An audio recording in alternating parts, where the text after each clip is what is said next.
Going into Christmas, you got any advice for folks in terms of how they can help orange pill their family? That's a good question. A Twitter user in the US can send a tweet, and that tweet can be received by a user in Japan, by a user in Africa, by a user in the Middle East. What if that user in Japan wanted to tip you, Pomp, for this amazing show and your amazing tweets, and you had your Venmo account linked? Out of luck. What the internet did for communication is before, if you wanted to send a message to someone in Japan a long time ago, you would write it on a thinly sliced piece of wood and you'd send a fucking pigeon to go fly it across and hope that they delivered, the pigeon spits your note out to whoever you want to read it. You're like, hey, what are you doing for dinner? And a pigeon spit is all over the message that you tried to send. Now you can send a tweet. What the internet did to communication is it gave the world a singular global protocol. Now let's revisit money today.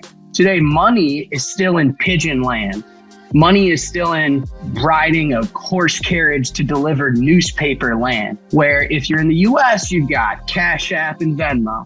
Western Union is for remittance. But if you go to Starbucks, do you use Western Union? No, you use your Visa card. But if you're online and you buy some merchandise, you use Stripe. They're independent, bifurcated, closed networks to accomplish monetary settlement. What Bitcoin and the Lightning Network does is it gives the world a global, singular protocol for monetary settlement in the same way that the internet is a global, singular protocol for communications. Okay, and so now all of a sudden, Pomp, if your Venmo account is linked to your Twitter account, can someone from Japan tip you a penny?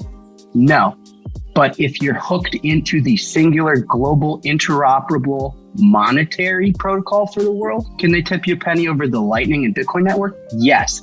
In order to have that, you'd have to have a money that works everywhere in the world, that lives outside of a governance by a nation state, that lives outside of an issuance from a nation state, from a company. So Bitcoin, as the only digital bearer instrument on the planet, is a precursor to this experience.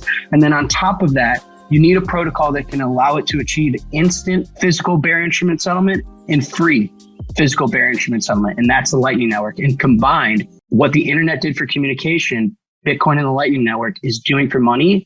I'd start by saying the human condition is elevated via the channeling of energy, and every great advance was a new form of energy, be it metallic energy in the form of steel, or electrical energy, or chemical energy.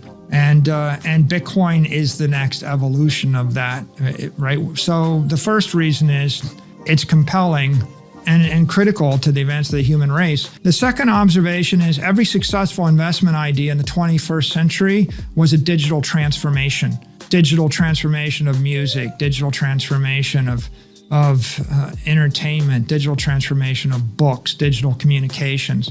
Bitcoin's the digital transformation of everything else. Everything that didn't get transformed in the first chapter of the mobile wave comes next. So now we have digital transformation of gold, digital transformation of property, and digital transformation of energy. And for the first time in the history of the human race, you can literally take energy, transform it into something in cyberspace, store it forever, move at the speed of light, program it, and eliminate the friction that is applied to that energy when it takes another form.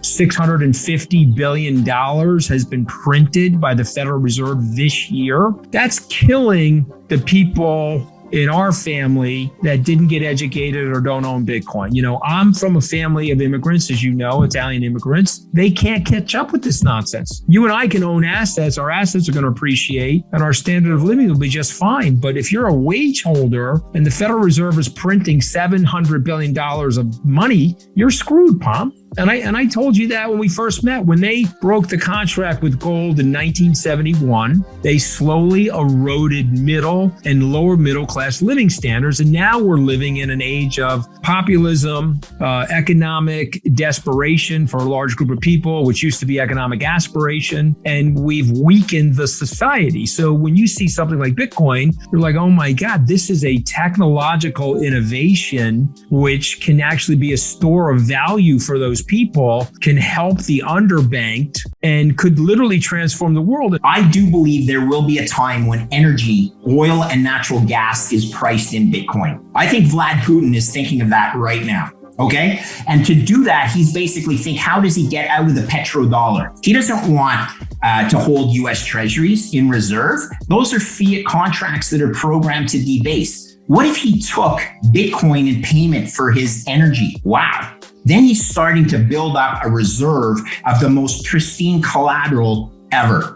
Digital energy being paid for natural resource energy. I think it's inevitable. I'm an engineer like Saylor. I'm just playing the odds. And then if that happens, 5% of 200 or of 900 trillion quickly becomes 20% of 200 trillion. And all of a sudden my price target for Bitcoin isn't 2 million. It's something like 20 million a coin. Play the odds, guys. This is the racetrack. This is how you manage risk.